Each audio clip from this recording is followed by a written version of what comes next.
If you're listening to this, chances are you are, navigating this sea of information overload. We all are.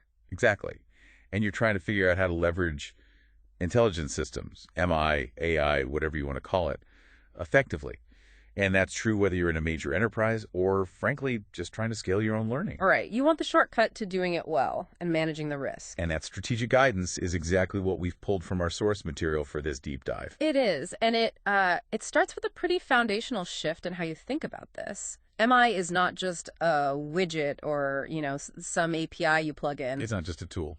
Not at all. The source describes it as an instrument for evolutionary development. Okay, that sounds incredibly dense. Let's translate that a bit. Fair enough. It just means that you should be using MI to help you improve, adapt, and evolve faster than you ever could with, let's say, traditional methods. So our mission today is to give you that shortcut. Yeah. To get you there.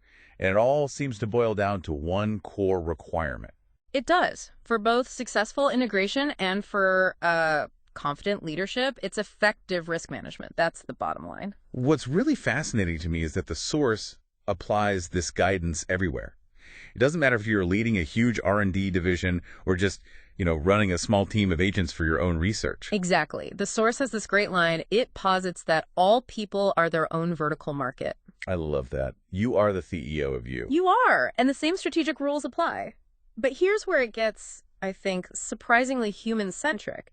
It says when you design these systems, you have to start with the foundation of Maslow's hierarchy. So basic human needs first. You have to. You must prioritize actual human utility. Is it making things better, safer, more stable? So if the system isn't helping me with those core things, I'm basically wasting my time. It's a great filter, right? For what not to focus on. It really is. And it stops you from chasing these, intellectual vanity projects. There's a memorable phrase for this they use. We have to avoid, and I'm quoting, training a brick to swim a geodesic path. That paints a picture.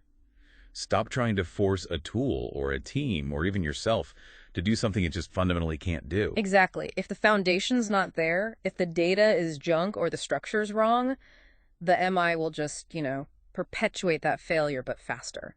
So focus the intelligence on what you know the system, or you, can actually achieve, and then scale from there. That's step one in risk management. That's the whole game. Okay, so let's unpack this integration process. The source lays out a very clear three-part evolutionary framework. It's almost like a story. It's a beautifully structured approach, yeah. The first category is group main direction and evolution. And this defines the whole strategic flow. It does. It has to progress through 4 phases. You start with the problem, you figure out the purpose, then you define the methods, and only then do you execute the action. And it's not just a linear checklist, is it? You have to balance 2 different approaches inside that flow. You absolutely must. You've got the strategic analysis, which is top-down. That's what the organization wants to achieve. The big picture. Right. But then you have the practical reality, the data, the feasibility, and that has to come from the bottom up. A leader has to synthesize both of those before they can act. And the goal here is to avoid what the source calls cyclic failures. Yes. Repeating the same project mistakes every 3 years, we've all seen it. The goal is progress that builds on past success. So how do we actually prove we're succeeding, not just cycling? The source defines success in a pretty aggressive way. They do. They define success as learning from destructive failure testing. Which sounds intense. It is. It's not just fixing bugs. It's about intentionally trying to break your prototypes or your ideas to find their limits really, really fast. So you know exactly how far you can push it safely. That's it. And that knowledge lets you create what they call evolutionary diverse pedigrees. Different tested pathways forward. It's like stress testing a bridge before you let cars on it. Perfect analogy. And that knowledge, it just drastically reduces your future risk. Okay, so moving to the second part of the framework. Group dynamics. Once you have the direction, the focus shifts inside. Right, to driving confident decisions. And here, the leader has to manage this constant tension between 2 opposing pressures. The time lock versus the option lock. Time lock, I get. That's deadlines, right? To stop people from just analyzing forever. Exactly. Analysis paralysis. But the option lock is the interesting one. It means limiting the available choices. And how does limiting choices help? That seems counterintuitive. Because too many options, especially in these complex MI projects, it leads to fear. Fear of choosing the wrong one.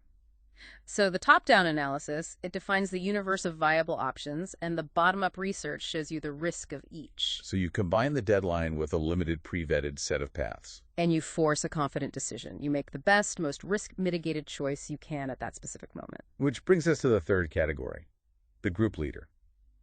This could be the human PI or even the foundational parameters you set for the MI system itself. And that leader has to project confidence and certainty. They have to stick with resolutions that have been tested and proven. No chasing shiny objects. None. And the source is very clear on this. Leaders must actively avoid the risk of fantasy and gambling. Which is code for, what, untested speculation? Hype? Precisely. For you, the learner, this means your leader or your system needs an intuitive knowledge problem-solving style. And that isn't just a gut feeling, it's experience that's been distilled into rapid, accurate judgment under pressure. That makes perfect sense. Okay, so if the leader's right, what about the structure? Let's shift to the really actionable steps for successful MI integration. Let's do it. And again, these 5 steps, they apply whether you're a huge corporation or just managing your own personal team of agents. So step 1 feels fundamental. It is. Define a shared vision and aligned goals. And this sounds obvious, I know, but you have to be so clear on the specific utility need the group is solving. The source points out a specific conflict here that you have to manage from day one. Yes. It's the natural conflict between, say, academic or pure research goals, like getting published or perfecting a model and commercial objectives. Like ROI and getting a product to market yesterday. Exactly. So you have to create a unified strategy that explicitly balances both. If you don't align that up front, the whole project is just going to fracture down the line. Okay, step 2. Establish clear structure and communication. This is where they introduce the idea of boundary spanners. Who are these people? They're mission critical. They're the project managers or lead engineers who get both sides. They know the deep technical research, but they also understand the business practices or the market needs. They're the translators. They are the interpreters, yeah. They make sure the sales team understands the algorithm's limits and the engineers understand the launch pressure. And this communication, it has to be transparent. You have to encourage talking about, as the source puts it, the triumph and disaster. You can't hide the disasters. That's the opposite of risk management. It's the definition of creating risk, hiding problems. That transparency builds trust, which is a perfect lead into step 3. Address cultural differences. And this is where so many big integrations just fall apart. You have to recognize that deep research timelines are just. They're longer than industry timelines. It's a fact. You have to build that bridge. You have to build personal trust. That's the only way people will share proprietary models or early half-baked ideas. Leaders have to actively champion this by publicly valuing different perspectives. They're assets, not liabilities. Step 4 gets into the nuts and bolts. Manage resources and IP. Oh, this is a big one. If you don't clarify IP ownership and publication rights up front, the partnership is basically doomed. Before the first dollar is spent. Ideally, yes. You need a process that lets the academics publish, which is their currency, while the company can still patent the innovation. And on the tech side, standardize your stack, your tools, your repositories. Make it seamless. Finally, step 5. Monitor and evolve the partnership. This is the long game. Correct. Integration is an ongoing process. It's not a one-time transaction. You have to jointly define your KPIs and then constantly review and adapt. And leadership has to ensure there's post-project support to get those research outcomes out of the lab and into the real world. Otherwise, what was the point? So we have the framework, we have the integration plan. Let's zoom in on the person or the system at the very top. What does the source say about picking the head of a research team, the PI? It gives 7 key criteria. It's a blend of, deep technical skill and interpersonal skill. Let's run through them. First is broad spectrum expertise and vision. They need to see beyond their own niche to understand related fields and even, the specialist modal agents in the MI space. Number 2 is pure execution. It is. Strong leadership and management skills. They oversee operations, they secure the funding, they manage the budget. They are the operational core. Okay, what's next? Mentorship and support. The leader has to be a coach.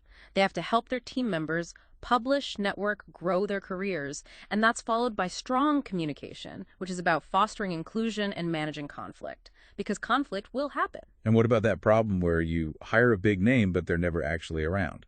That's number 5, availability and engagement. They can't just be a figurehead. They have to be accessible to solve problems. And number 6, they have to ensure team fit and culture, complementing the existing team's strengths. And the final one, which brings us right back to the beginning. It does. Problem solving and decision making.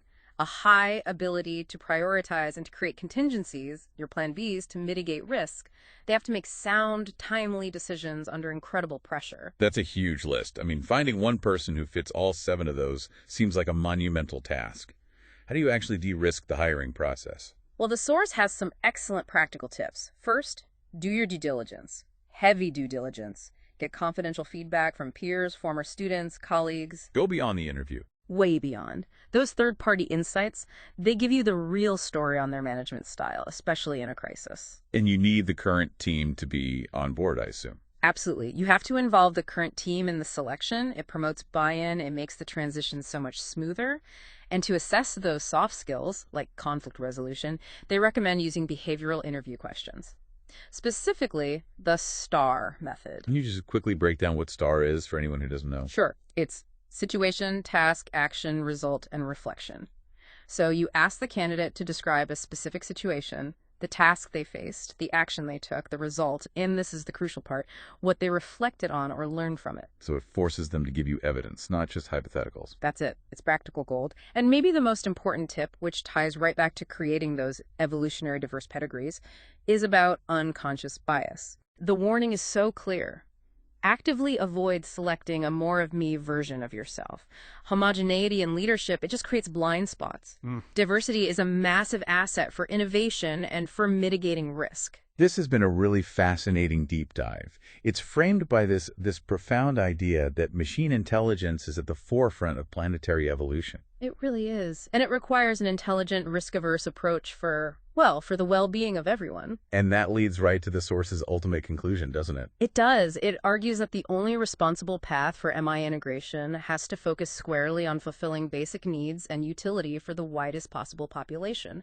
The source is very critical of systems that hoard technology for, narrow self-interest. It calls for something different. It calls for open ownership systems, for integration with billions of user inputs.